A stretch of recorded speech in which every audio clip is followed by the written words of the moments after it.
Todos los días un ser querido cumpleaños. Y es imposible saber qué regalo desea esa persona. Por eso no cometas el error de tratar de adivinar. Regala lo que todos quieren. Dales la libertad de escoger sus propios regalos con Vanilla Gift Card. Es el regalo perfecto. Ponle el poder en sus manos con Vanilla Gift Card para todos los cumpleaños.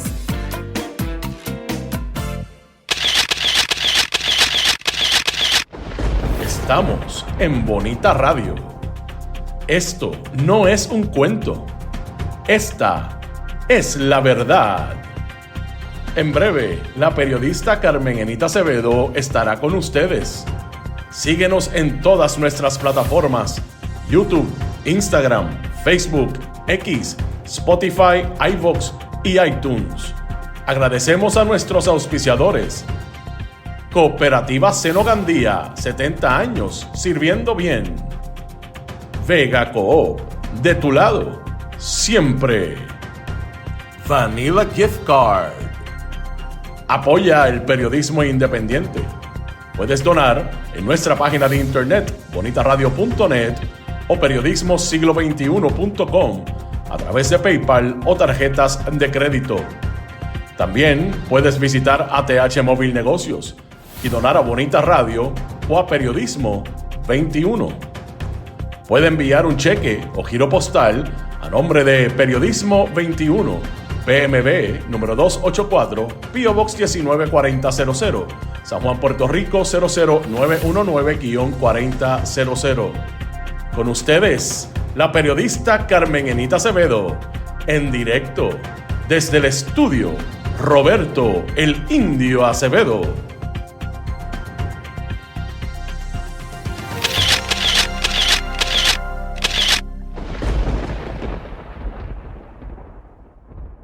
Seguimos aquí. Buenos días, soy Carmen Enita Acevedo y estamos en Bonita Radio a las 8:05 de la mañana de hoy, lunes 6 de abril del 2026. Esta semana promete el conflicto entre el Ejecutivo y el Legislativo. El jueves hay vista de desacato en el caso de la petición de información del presidente del Senado, Tomás Rivera Chats, con relación a los documentos del Departamento de Hacienda del contratista José Sagardía, exsecretario del Departamento de Justicia.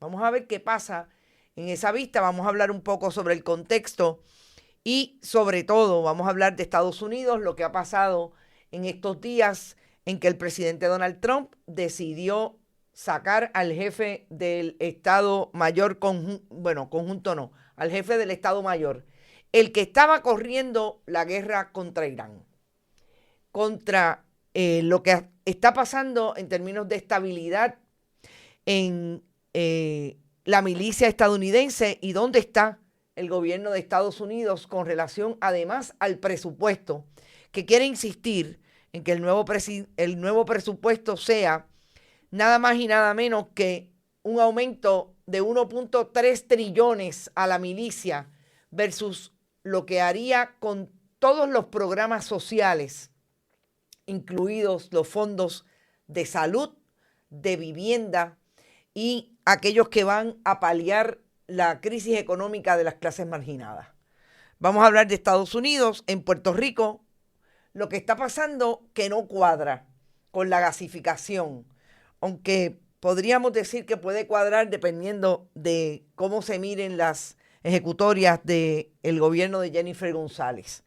Primero anuncian que le van a pedir permiso a USACE, al Cuerpo de Ingenieros, para un gasoducto de 4.2 millas hacia Palo Seco, pero ya lo tienen todo cuadrado y USACE ya está haciendo las diversas búsquedas en el mercado de quién podría hacer ese gasoducto.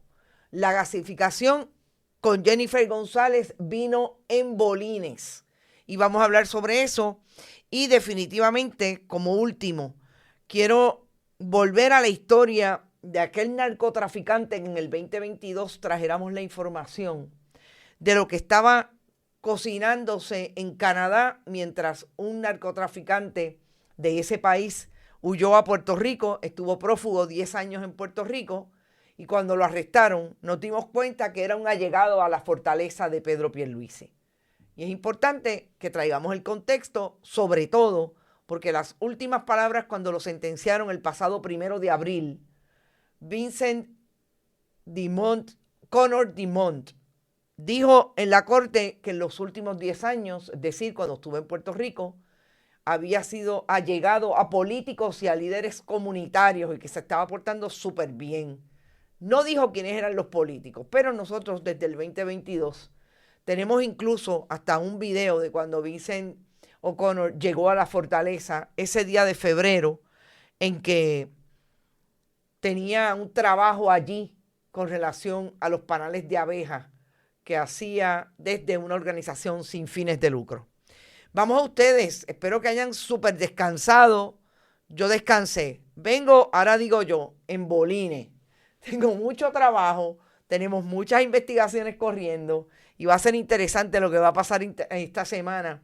También sobre lo que tiene que ver con los asuntos de Politank y que también ustedes saben que fueron los que desataron esa petición de información que está hoy en el tribunal con relación al Departamento de Hacienda. Gracias a los que están, gracias a los que han donado en estos días y gracias si lo pueden hacer hoy a través de este chat. Por ahí lo hizo Meribé Martínez. Gracias, Meribé. Gracias por tu aportación siempre y tu apoyo. Milagro Fontán llegó tempranito. Florence Ramos desde Yauco.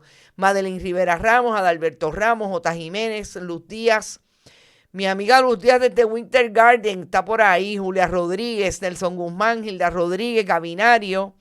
Está Luis Daniel Ortiz, Vivian López Pérez, Nereida Ramos, Heidi Ramírez desde Michigan, Luz Colman desde Nueva York, Marinés, Magali Pastor, Sandra García. Buenos días, amiga Vivian Rivera, Edgar, Víctor Lozano y Belgrajales desde Bayamón. Merime Martínez, ya lo dije, que anda por ahí apoyándonos siempre. Rita Guzmán, Nilda Cruz. ¿Y cuánta va a ser el pipeline? Vamos a eso ya mismo, porque es interesante la sinopsis que pone el cuerpo de ingenieros sobre quiénes podrían ser, o por lo menos quienes ellos están buscando para eventualmente erradicar el RFP. Esto es algo bien extraño, pero es interesante. Eneida Soto también está por ahí, Edgar Gómez y Ariel Cartagena. Gracias también a Asriel Rosario. Saludos y buenos días. Irving Maldonado y Carmelo, alias Malungo. Miren, yo quiero empezar con el asunto de la milicia estadounidense. Siempre he dicho que en ese país, como está constituida esa democracia y lo que históricamente ha sido la constitución estadounidense desde el punto de vista de su milicia, etcétera, mandan los generales. Y de un tiempo a esta parte, sobre todo desde que el presidente Donald Trump advino en el poder por esta segunda ocasión, en el 2025, hemos visto la salida de diferentes miembros de ese cuerpo. De hecho, bien temprano en el 2025, el presidente Trump hizo movidas allí entre los altos generales de la presidencia, de la milicia, y vimos cómo salió en aquel momento el jefe del Estado Mayor Conjunto. Esta vez, en esta ocasión, se va el jefe del Estado Mayor, el que estaba corriendo la guerra contra Irán. Se fue, igualmente despidió Pete Hegseth, el secretario de guerra, uno de los capellanes otro que dirigía el esfuerzo en la milicia que tiene que ver con el adiestramiento. Y yo, cuando vi la nota, repasé lo último que había dicho Pete Hegseth con relación a la guerra contra Irán.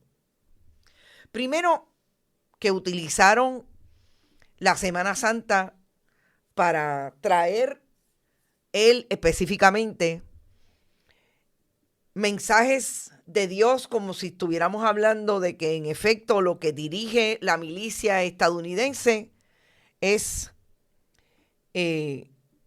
la religión cristiana en este caso, encomendándose a Dios, literalmente.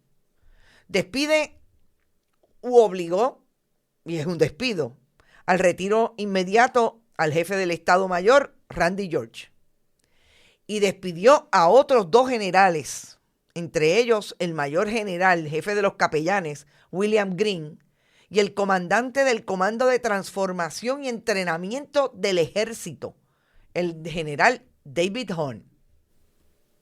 Cuando usted ve esto en medio de la guerra contra Irán que inició, sabemos, en febrero, Estados Unidos e Israel, hay un contexto particular en esta semana.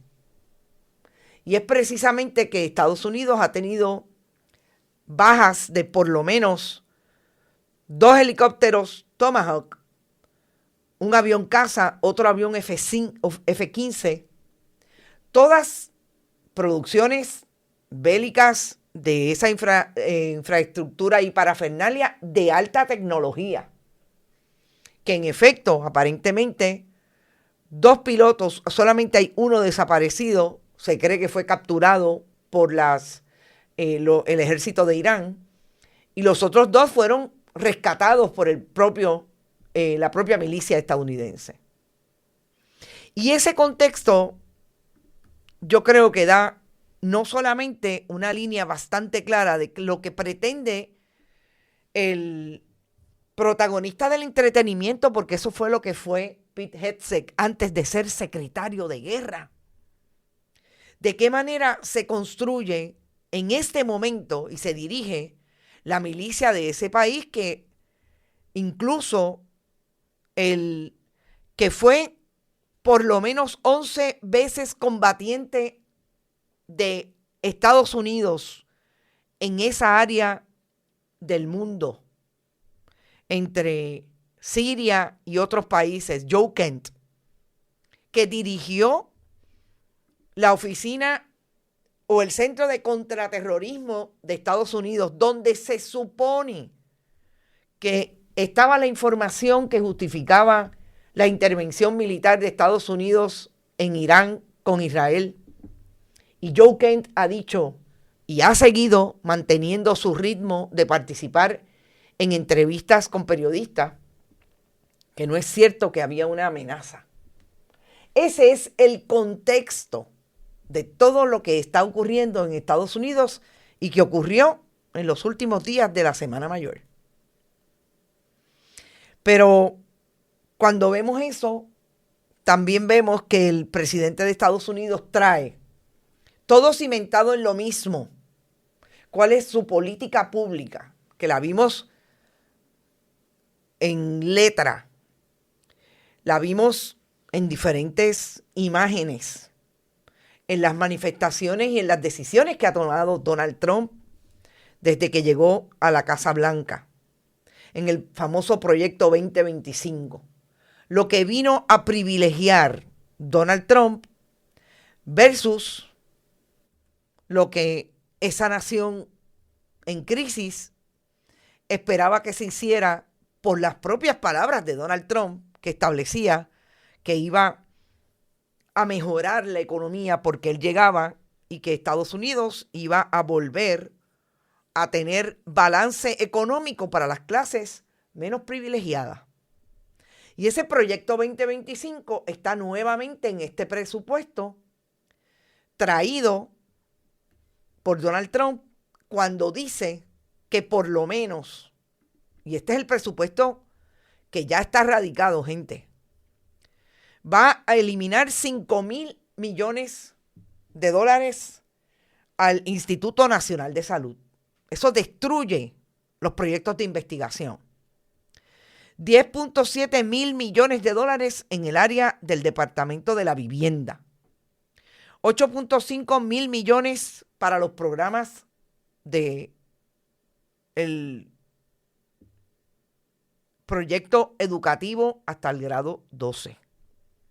15 mil millones de recortes en el caso de la energía limpia. 2.5 billones agua potable, 1.6 mil millones para la formación laboral de jóvenes. Elimina totalmente el programa de Job Corps. Le reduce a la mitad el presupuesto a la EPA. Y se eliminan 3.5 mil millones de dólares en el área del Departamento del Trabajo Federal. Esos recortes versus 1.3 trillones de dólares a la milicia. Así es que lo que nosotros estamos viendo de cambio de mando es porque esos generales definitivamente no responden a lo que Donald Trump y Pete Hegseth como secretario de guerra le están exigiendo a esa milicia, y que cada vez más, mínimamente, y yo cito a Joe Kent porque me parece que de todos los que están hablando, y hay muchos analistas hablando en Estados Unidos de lo que está pasando con el nivel de seguridad, es la persona que más información ha tenido de primera mano por dirigir el esfuerzo de donde se supone saldría la información de inteligencia para que Estados Unidos tomara la decisión, o su presidente, que no la tomó el Congreso, de tener no solamente una intervención militar con Israel en Irán, sino antes lo que ocurrió en Venezuela. Así que, gente, todo esto para decir que en efecto se cierne una inseguridad que obviamente los estadounidenses están sintiendo. Yo creo que a nivel mundial se está sintiendo. Y en Puerto Rico, yo creo que no hay una discusión profunda de lo que significa todo lo que está pasando en Estados Unidos. Y con relación al presupuesto, yo les voy a colocar un video que tuve que pasar trabajo porque pensaba que era inteligencia artificial, del presidente Donald Trump con relación a lo que él piensa debe ser el presupuesto de Estados Unidos y para qué y para quiénes debe dirigirse. Eso atravesado con los intereses de él y de su familia en la industria armamentista.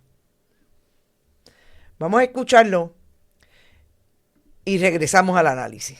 Because the United States can't take care of daycare. That has to be up to a state. We can't take care of daycare. We're a big country. We have 50 states. We have all these other people. We're fighting wars. We can't take care of daycare. You got to let a state take care of daycare, and they should pay for it too. They should pay. They have to raise their taxes, but they should pay for it. And we could lower our taxes a little bit to them to make up. But it's not possible for us to take care of daycare. Medicaid, Medicare, all these individual things, they can do it on a state basis. You can't do it on a federal. We have to take care of one thing, military. Cuando usted escucha al presidente de Estados Unidos decir lo que en efecto fue lo que se tradujo, por lo menos en la propuesta que ahora tiene que pasar por el sedazo del Congreso de Estados Unidos, de ese presupuesto del 2027. Y es precisamente la reducción en todas las áreas que el presidente Trump dijo aquí que no deben estar en manos del gobierno de Estados Unidos, del gobierno federal, que deben estar en manos de los estados. Toda la reducción que tiene que ver con el Departamento de la Vivienda, Departamento de Salud, Medicare y Medicaid, todo lo que tiene que ver con los fondos para educación. Mínimamente, pensemos solamente en esos 5 renglones. Afectan a Puerto Rico y a las clases menos privilegiadas, a las clases que buscan educación, salud del gobierno de Puerto Rico. Y en un momento en que Puerto Rico tiene esa posibilidad de quedarse, incluso lo que significa que en octubre el Medicare y el Medicaid se corten a los niveles que se piensan recortar. Puerto Rico no está diciendo nada. La gobernadora está entregando, dice ella, que casa, porque ella logró conseguir dinero. Y el legislativo y el ejecutivo se enfrentan a lo que sabemos que es la lucha por los contratos, por quién tiene capacidad de controlar la chequera del pueblo de Puerto Rico. Y nadie está diciendo nada del Partido Nuevo Progresista sobre este asunto. Y ese presupuesto va a impactar a Puerto Rico si en efecto el Congreso lo aprueba tal y como. No importa que no lo apruebe con los recortes brutales que tienen todos estos renglones que hemos discutido. Va a tener impacto en Puerto Rico. Y aquí nadie. Ojo, las elecciones de medio término en el Congreso son en noviembre. Se supone que el presupuesto inicie el 1 de octubre. Estamos hablando de que de aquí a allá, ese presupuesto va a estar definitivamente en lucha en el Congreso en medio de unas elecciones que sabemos lo que se dice que puede pasar con esas elecciones por todos los trucos que están tratando de establecer en relación a la manera de votar de los estadounidenses para el próximo mes de noviembre. Y esos son los recortes. Y eso es lo que está en la mente de Donald Trump. Vinieron a satisfacer las necesidades de un ejército que el propio ejército y ese cuadro de generales y la inteligencia del ejército y de las agencias de seguridad están diciendo, Irán no fue una amenaza nunca, están yendo en contra, pero el Ejecutivo se está imponiendo. Y la imposición de Donald Trump, amén de todo lo que sabemos que está causando lo que pasa con el estrecho de Hormuz, que no hay manera de abrirse después de que Irán lo cerró, controla el estrecho de Hormuz. Con relación a la gasolina, los niveles de costos que ya están aquí en Puerto Rico, ya están en $1.07, 8 centavos, la más barata. Y que yo sepa, Jennifer González no trajo la tecnología de los automóviles híbridos y los puso a disposición de los puertorriqueños porque no hay tantos vehículos como que se libren de comprar la gasolina a ese precio. Todo eso, y parecería que a nadie le preocupa. Y yo quiero entrar en una columna que trajo si no me equivoco, fue el jueves, el economista Caballero Cueto, que tiene que ver con la Universidad de Puerto Rico. Y él habla del injusto menosprecio a la Universidad de Puerto Rico con los datos de lo que ocurrió cuando la Junta de Control Fiscal comenzó a recortar fondos a la Universidad de Puerto Rico. Y esto lo quiero correlacionar con el presupuesto de Estados Unidos y el impacto que puede tener a Puerto Rico, porque esto es lo que ocurre cuando los recortes son para favorecer a unos y para dejar fuera del escenario de posibilidad de una excelente educación al pueblo. ¿Qué es lo que haría un presupuesto recortado de esa manera draconiana como lo quiere hacer el presidente Trump para privilegiar la lucha armamentista? Y no lo traje, y lo debo decir porque lo dije que había una línea relacionada con cómo Donald Trump está dirigiendo ese país, favoreciendo el asunto de las guerras y la economía de la guerra. Y hay un componente importante que siempre debemos tenerlo en cuenta. Y es dónde está el yerno y los hijos de Donald Trump en ese conglomerado de la economía armamentista. Y en efecto participan de ella.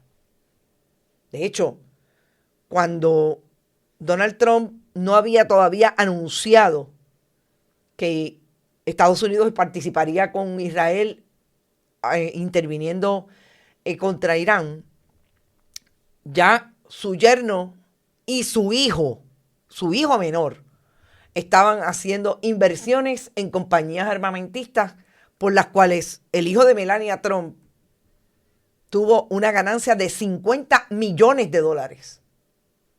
Y eso no es casualidad. Me parece que es importante. Yendo específicamente a esta columna de Caballero Cueto. Nosotros hemos discutido antes cómo la Junta de Control Fiscal inició recortes desde que se activó en el 2017. Y hoy vemos a un gobierno de Jennifer González que lo que quiere establecer es que la universidad no tiene matrícula, que la universidad tiene problemas en los recintos de esa matrícula y por eso hay que eliminarlos. Y aquí Caballero Cueto hace definitivamente lo que me parece es la radiografía más clara y precisa de que todo eso es falso para justificar que la universidad hay que reducirla. La Junta triplificó el costo del crédito en un periodo marcado por los desastres post-María y post-terremotos. Además, después de la pandemia. No presentó estudio alguno que justifique el recorte a estas remesas ni el aumento al costo del crédito. Nosotros tuvimos que enviarle el estudio a los consultores de la Junta para que evaluaran el impacto de sus decisiones. La Junta solo comenta que en Estados Unidos las universidades públicas reciben más dinero de sus estudiantes como si no supiesen que el ingreso por hogar en Puerto Rico es una fracción del de Estados Unidos. Cuando usted ve este análisis de la persona que está haciendo el análisis económico con los datos que la Junta nunca tuvo ante sí y que él se los tuvo que enviar, usted se da cuenta de lo que trata cuando hacen un presupuesto, no porque hay exceso de personal, no porque hay falta de matrícula, es porque hay falta de voluntad y de visión porque no les interesa mantener la universidad pública. Es lo más sencillo que usted puede dirimir en una columna que no tiene 20 párrafos. Y lo dice parte por parte. La voy a publicar tan pronto termine el programa. Pero esto es importante precisamente para contextualizar lo que estamos contextualizando. No es que haya una necesidad de invadir a Irán. No había ninguna evidencia de inteligencia que así lo estableciera. No es que hay que destruir la universidad y hay que cerrarla porque no hay estudiantes. No. Es que sencillamente quieren destruir la universidad a saber cuál es el proyecto que quieren traer. Tenemos una idea con Sayira Jordán Conde. Traer a los estuve de la vida para que en la universidad se desarrolle un colegio técnico para los empleados que va a recibir y que va a obtener las empresas de Federico Estuve. No lo digo yo, lo dijo él en una entrevista con ella por 29 minutos. Esa es la evidencia. Y aquí está el contexto súper claro. Así se desarrollan los presupuestos en Puerto Rico. Y como dije, tenemos a una Jennifer González y a un Tomás Rivera Chats discutiendo por cuál de los dos va a tener la capacidad de controlar los contratos y la chequera del pueblo de Puerto Rico para, junto con la reforma electoral, tratar de ganar las elecciones o ganar las elecciones como ellos las saben ganar en el 2028. Y de ahí vámonos al tema de la energía. La semana pasada, que como ustedes saben nos fuimos martes, tuvimos acceso a un documento del Cuerpo de Ingenieros que establecía el nombre que supuestamente va a tener el proyecto que la semana pasada, precisamente, temprano la semana pasada, el gobierno de Puerto Rico anunciaba como que próximamente le iban a radicar un permiso al Cuerpo de Ingenieros para traer la gasificación de Palo Seco y de otra de las centrales, la central de San Juan. Que es una recomendación que incluso un exdirector ejecutivo de la Autoridad de Energía Eléctrica dijo que no era eficiente y que no iba a ser costo efectiva. Pero el gobierno de Jennifer González ha empujado la gasificación desde el día 1. Y más que desde el día 1. Realmente ha empujado la gasificación desde que fue candidata, a pesar de que dijo antes del 2024, cuando era comisionada residente, que su propuesta era utilizar energía de diversas fuentes, incluso la energía renovable. Pero una vez llegó al poder, abrazó la gasificación, es lo que abraza el gobierno de Donald Trump. Y ahí están todas las relaciones que ha tenido y los para atrás y para adelante que ha dado con relación a Genera y a New Fortress. New Fortress, matriz de Genera la pieza en Puerto Rico de New Fortress, que sabemos que es una empresa que está en bancarrota y que ha venido recibiendo lo que yo llamo los subsidios de la chequera del pueblo de Puerto Rico para mantener a flote esa corporación. Así es que Jennifer González abrazó desde el día 1 esa gasificación. Tan es así que en el 2024, en medio de la campaña electoral, en octubre, 2 semanas antes, ya establecía que favorecía el gas natural sobre todas las otras fuentes de energía. Pero a mí me llamó la atención de este documento del Cuerpo de Ingenieros, que está, por un lado, en uno de las páginas web del gobierno de Estados Unidos, donde van los contratistas a ver cuáles son las posibilidades de contratos que hay en el gobierno de Estados Unidos. Y esta sinopsis del proyecto está radicada en SamsGov con el nombre de Freedom Line, Natural Gas Pipeline. Así es que el gobierno de Estados Unidos, a través del Cuerpo de Ingenieros, ya le tiene un nombre a ese proyecto, y es el proyecto Libertad, la línea Libertad. Esta notificación busca, según esta sinopsis, hacer un análisis de mercado de lo que está ocurriendo en ese proyecto, y ahí resumen los intereses, las capacidades y las cualificaciones de diversos miembros de la comunidad de servicios de construcción, incluyendo a las pequeñas empresas desfavorecidas, tales como las empresas que participan en programas de pequeñas empresas, propiedad de veteranos, etcétera, etcétera. Es decir, que lo que está buscando el gobierno de Estados Unidos, como dice claramente esta sinopsis, no es una solicitud de propuesta, un RFP, como lo llaman en inglés, sino ver y hacer un análisis de mercado cuando usted somete la información de su empresa voluntariamente. Pero yo quiero que sepan que aquí no solamente hay una sinopsis de lo que va a ser el proyecto. Es que aquí hay información precisa de qué es lo que debe radicar. No es un RFP, pero se parece bastante. ¿Qué es lo que debe radicar esa firma para supuestamente empezar desde el cuerpo de ingenieros un análisis de mercado?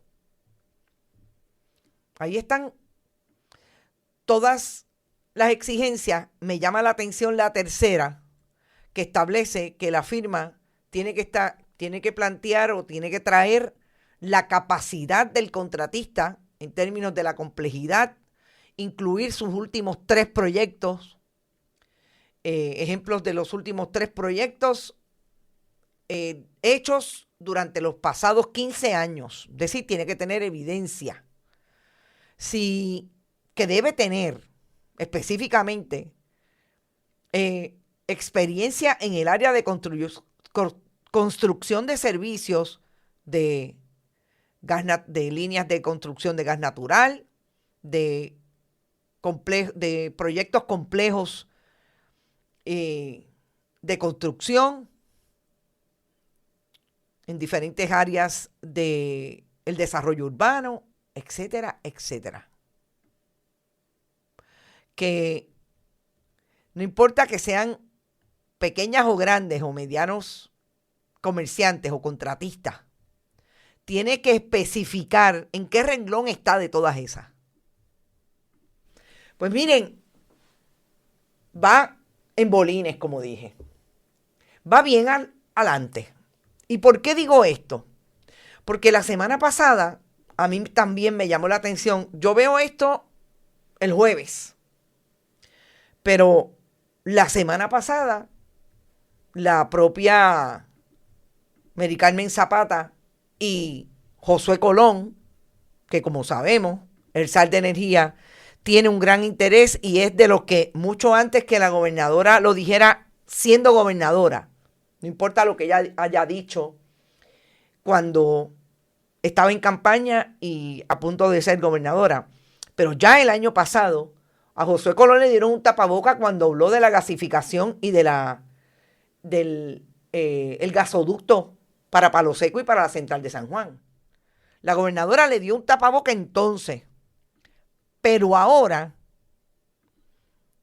la semana pasada, tanto él como Mary Carmen Zapata hablaron tranquilamente de que le iban a radicar al cuerpo de ingenieros todo lo que tiene que ver con un permiso para traer esas 4.2 millas entre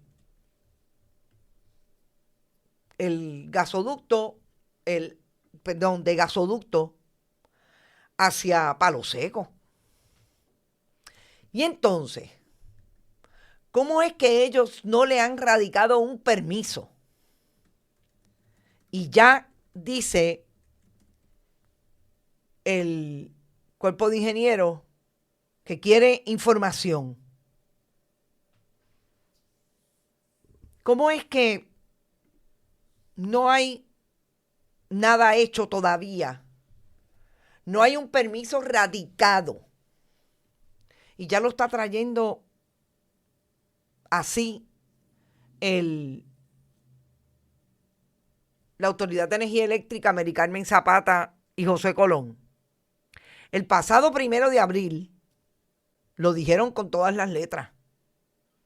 Las etapas de ingeniería y de adquisición de equipo conllevan un costo cercano a los 21 millones, mientras la construcción asciende a 26. Los fondos provendrían de la asignación del Departamento de Energía Federal, de los fondos que el departamento destinó a los proyectos de energía en Puerto Rico. Solicitamos a la Junta, dice Edwin González Montalvo, de la Junta de Gobierno de la Autoridad, la aprobación de la orden de trabajo para poder asignar esas tareas a USACE, al cuerpo de ingenieros, y que el cuerpo pueda comenzar los trabajos a la brevedad posible.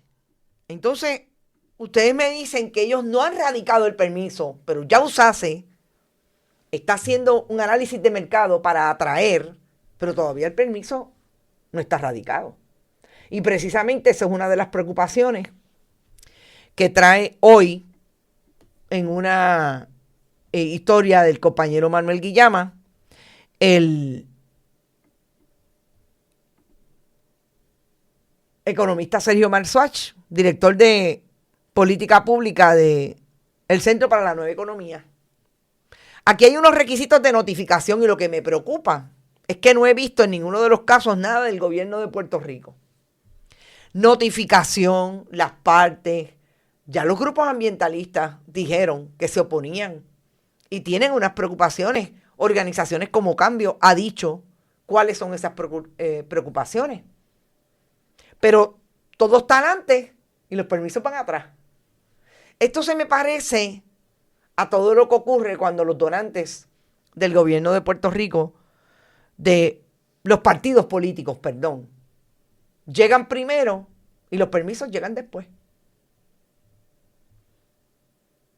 Josué Colón y Mary Carmen Zapata, ¿qué tendrán que decir a esto? El cuerpo de ingenieros, porque para verano tengo 3. Y aquí está la Autoridad de Energía Eléctrica, el SAR y el cuerpo de ingenieros.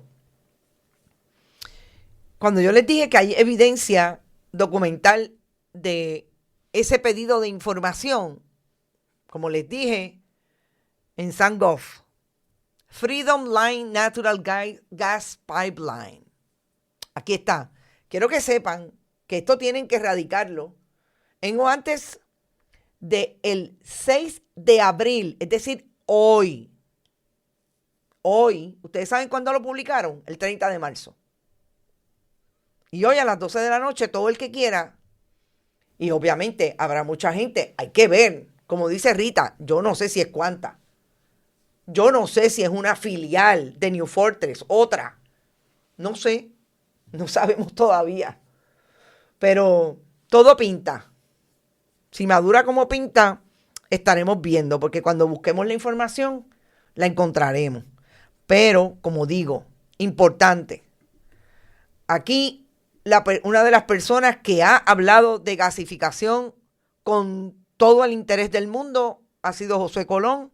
Mary Carmen Zapata obviamente está montada en ese mismo discurso, independientemente de lo que han dicho estudios de sus propios colegas ingenieros que estuvieron de directores ejecutivos, no con el Partido Popular, no con el PNP, que han dicho y le han dicho al negociador de energía que no es recomendable. Pero la gasificación vino con la gobernadora Jennifer González Colón. Sabemos que por ahí hay un proyecto de una próxima planta que sabemos lo que significa, una planta que está gestionada por la administración de Pedro Pierluisi, dejó el contrato firmado con inversionistas que nunca me han podido desmentir, donde está el cuñado del gobernador, Andrés Guillemard Noble y Federico Estuve. Y el dueño de Tropigas, obviamente, que es uno de los que dio cara. Pero por ahí está. Veremos. Vamos a la historia del narcotraficante Vincent Connor Dumont. Esta historia es una historia que nosotros hicimos en el 2022, cuando se empezó a mover la información, y la hicieron otros medios igualmente, de que este hombre que había sido detenido en Puerto Rico en febrero 25, el 25 de febrero del 2022, es un prófugo de Canadá que estaba en Puerto Rico como un inversionista de una organización sin fines de lucro que se conoció como Karma Honey Project.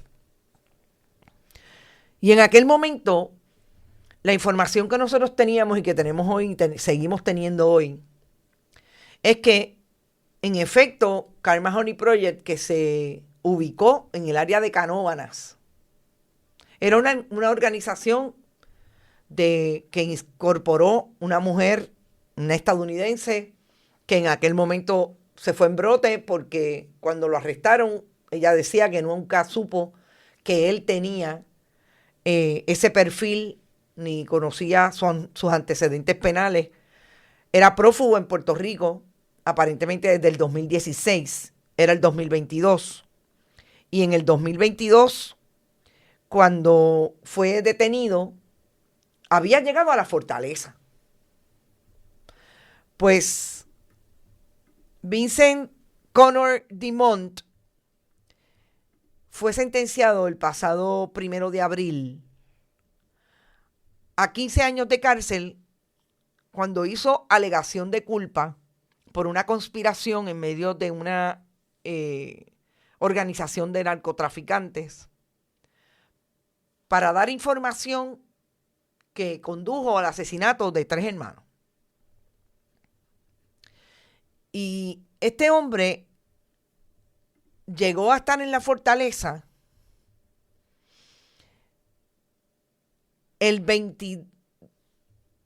perdónenme, déjenme verificar ese dato, porque lo más interesante es que cuando estuvo en la fortaleza, en aquel momento del 2022, el gobernador Pedro Pierluisi negó que hubiera tenido algún contacto con él.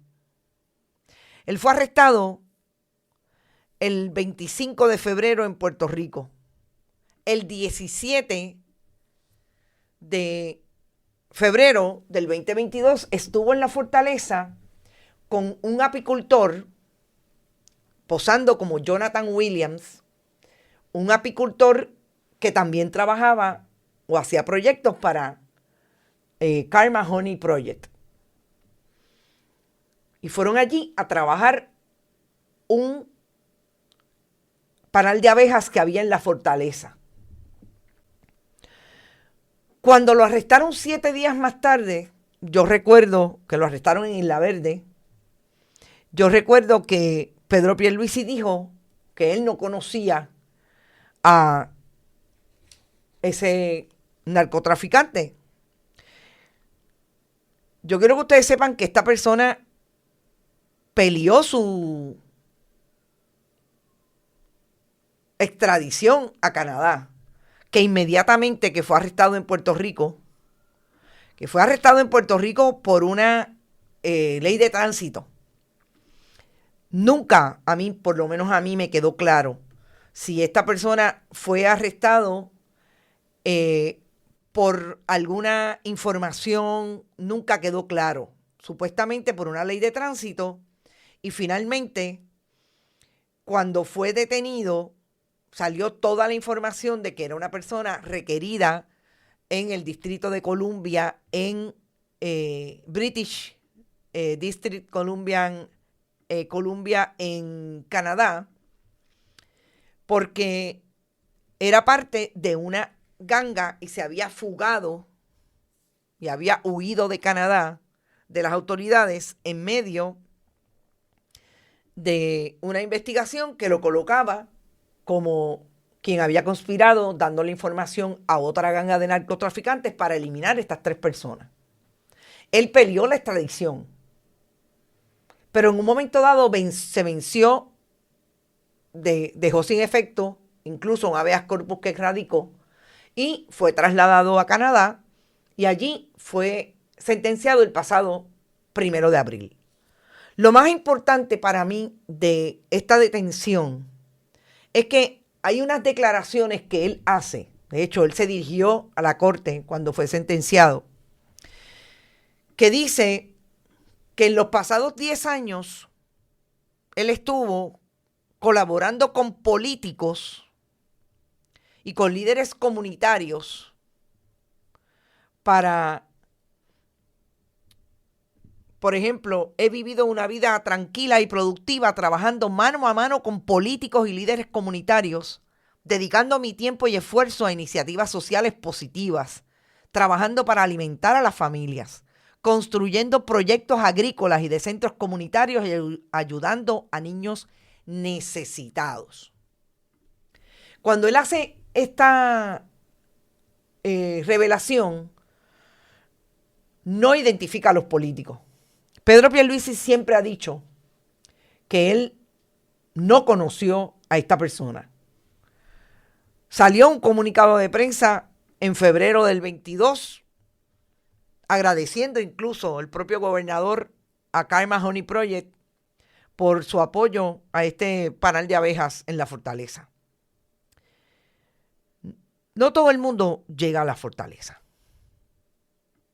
Y yo quiero que ustedes vean, y de hecho les voy a dejar el audio, son 7 segundos, rapidito, este video.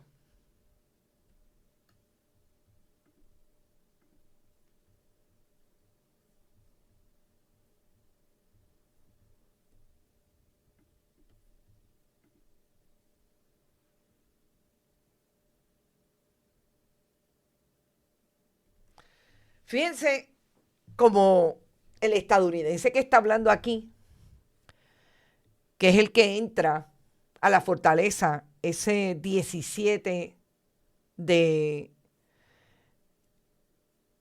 febrero del 22, dice que él había sido un guardia de seguridad.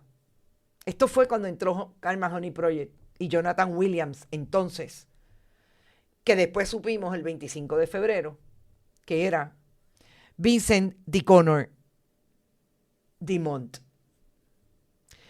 Cuando una ley ahora a este prófugo, fue prófugo en Puerto Rico, ya convicto en Canadá, que de hecho cumplirá 8 años de cárcel porque le van a 8 o 9 años de cárcel porque le van a acreditar lo que ha estado desde el 2022 detenido con relación a su caso.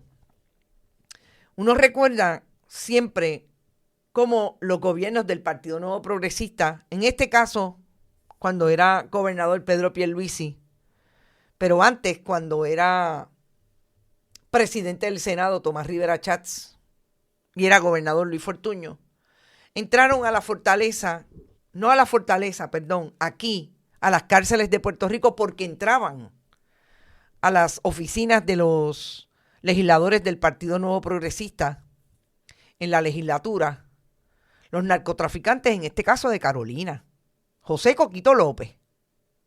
Y en esta imagen ustedes ven a Héctor Martínez, a Lorna Soto, que eran precisamente los amigos de José Coquito López, que después de esto fue asesinado. Y esta es la segunda vez. No, esta no es la segunda vez. Esta es la tercera vez que se le cuelan, que sepamos, al Partido Nuevo Progresista narcotraficantes. Porque después de Coquito, supimos que a Junior Cápsula lo sacaron de la cárcel con una orden falsa después que lo fuera a ver y participara del apoyo a que lo indultaran el ex representante Toñito Silva. Esta es la tercera vez. No ha identificado a los políticos el canadiense Vincent Connor DeMont, pero habría que preguntarse quiénes son. Ustedes saben dónde estaba ubicado el Karma Honey Project. En una escuela de las que cerró el Departamento de Educación de Ricardo Rosselló Nevares y Julia Kelleher, en Canóvana, donde es alcaldesa Lorna Soto. Lorna Soto, recuerdo que en aquel momento, en el 2022, dijo que Karma Honey Project nunca tuvo un contrato con el gobierno municipal de Canóvana. Pero lo que sí tuvo fue un acuerdo y ocupó una escuela pública. Así que hay que ver mediante qué se llegó a esa escuela pública, porque hay incluso imágenes de los proyectos que tenía Karma Honey Project allí. Y Jonathan Williams, mejor conocido entonces, pero hoy sabemos que es Vincent Connor DeMont, era la persona que participaba en ese proyecto y que ponía el dinero. Y ahora él dice, obviamente, que él tuvo una vida sana, aun cuando fue arrestado, le encontraron un arma de fuego para el que no tenía licencia. ¿Cómo llegó Vincent Connor DeMont a Puerto Rico? No lo sabemos. Pero llegó con una identidad falsa. Se llama se llamó Jonathan Williams. Por último, lo que va a pasar el próximo jueves 9 de abril en la sala de una jueza del Tribunal de Primera Instancia de San Juan es una vista por desacato contra el secretario del Departamento de Hacienda, Ángel Pantoja, porque no quiere entregar, dice él, porque son privadas, porque son confidenciales, porque la información que trae las planillas, la información contributiva de José Sagardía no es pública, porque protegen a base de la ley. Hemos traído aquí un caso que también lo establece, que la información de los contribuyentes no es susceptible a ser pública. Y está diciendo Tomás Rivera Chats lo contrario. Él es el que pide la información, dice que es pública, que se la tiene que entregar el Departamento de Hacienda a la legislatura. Y eso ha estado resuelto por otros casos de los años 90. Si esto va a tener un matiz distinto en términos de las argumentaciones que traen unos y otros, lo vamos a ver ese día cuando la jueza que ya determinó que debe entregar la información, el Departamento de Hacienda, va a hacer una vista para que demuestren por qué el secretario no debe ser encontrado incurso en desacato, porque ya ella emitió una orden y él no la quiere entregar. El Departamento de Hacienda va a ir por el Departamento de Hacienda, va a ir el Departamento de Justicia. Así es que yo creo que lo que se puede esperar allí, si no es que antes desiste Tomás Rivera Chats de pedir la información, que yo soy honesta, lo dudo, de la manera en que Tomás Rivera Chats ha llevado este asunto, es precisamente tratar de establecer los vínculos que tiene José Sagardía, no solamente con Ciari Pérez Peña, en un principio, porque recordemos que él lo que está pidiendo son las informativas 480 y las W2 de los pagos a Sagardía, y dije José Sagardía, Antonio Sagardía, José era el abogado. Antonio Sagardía, cuando supuestamente tenía contratos con el gobierno de Puerto Rico y en un momento dado, Tomás Rivera Chats dijo que él había admitido que era el abogado de Ciari Pérez Peña. Así es que esto viene desde allá, pero definitivamente se une a lo que ha pasado más recientemente, que intensifica la guerra entre el Ejecutivo y el Legislativo, cuando hay una comisión total que trae toda la información sobre Politank que quiere descubrir Tomás Rivera Chats. Si tiene o no tiene pertinencia, también lo vamos a saber en un momento dado, pero sobre todo, lo que Tomás Rivera Chats quiere tratar de establecer es que el gobierno de Jennifer González se corre con ese nivel de intervención de una persona que es contratista, en el caso de Antonio Sagardía, con la culminación de esa relación en términos de lo que es el secretario de la Gobernación con su ex negocio Politank. Va a ser importante allí solamente ver cómo se va a defender el Departamento de Hacienda de no entregar la información, que ya la jueza dijo que sí que la tiene que entregar. Pero esto pone al gobierno de Jennifer González una vez más a estar contestando en la guerra que tiene con Tomás Rivera Chats lo que ocurre en ese nivel de administración que todo tiende a indicar que se maneja desde 1, 2, 3 personas que son los que controlan los esfuerzos de contrato, que es, y yo insisto, lo que quiere también hacer Tomás Rivera Chats, es sustituir a unos versus otros. Pero esto llegar al tribunal va definitivamente a seguir erosionando esa relación, y si se da esa vista con la información que traiga, que no creo que traiga información de lo sustantivo en términos de lo que se está discutiendo en la opinión pública, Politank, las intervenciones de contratistas, las intervenciones de Fortaleza, creo que lo más importante que va a traer es si en efecto esa guerra se va a mantener, porque a Tomás Rivera Chats no le va a temblar el pulso y va a insistir en ella hasta llegar al Tribunal Celestial. Y ya hay quien establece que no solamente está erosionado el gobierno de Jennifer González, está erosionado el gobierno legislativo de Tomás Rivera Chats. Y que ya hay una gente en el Partido Nuevo Progresista que se está quejando de que esto los va a llevar a todos a perder. Me parece que el jueves vamos a tener más información cuando, si insisten en esa petición de información, van al tribunal y quién dice qué. ¿Quién va? No reconozco a los abogados que han sido mencionados que van a ir por el legislativo. Sé que va el Departamento de Justicia por el gobierno de Jennifer González. Así es que lo tendremos, estaremos pendientes.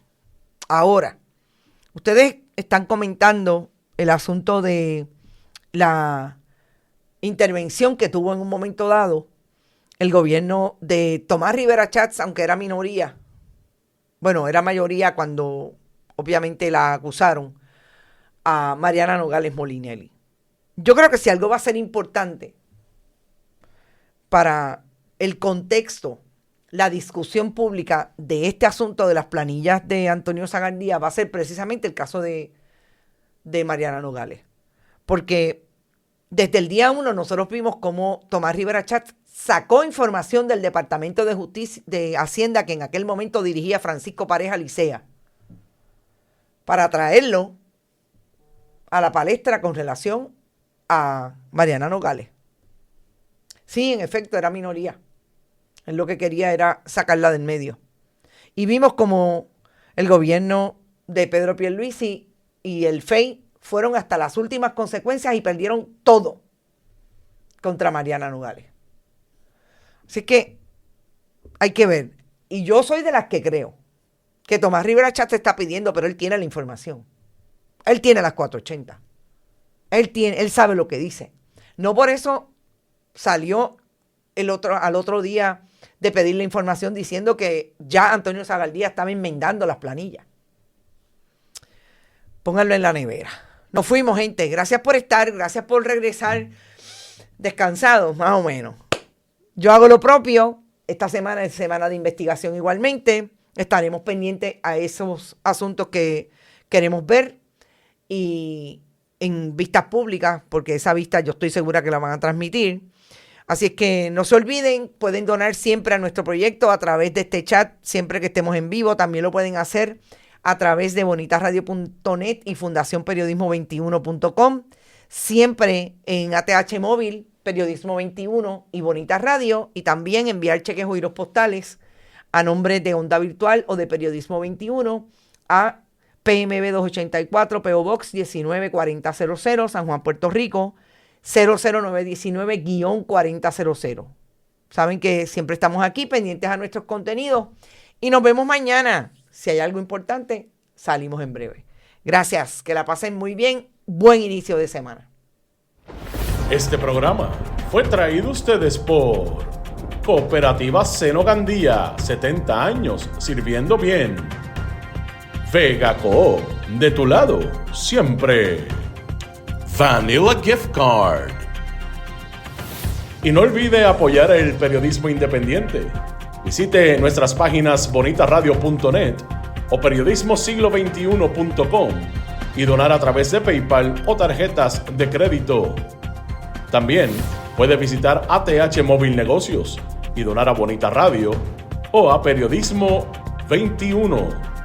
Puede enviar un cheque o giro postal a nombre de Periodismo 21, PMB número 284, PO Box 194000, San Juan, Puerto Rico, 00919-4000. Bonita Radio. Esto no es un cuento. Esta es la verdad.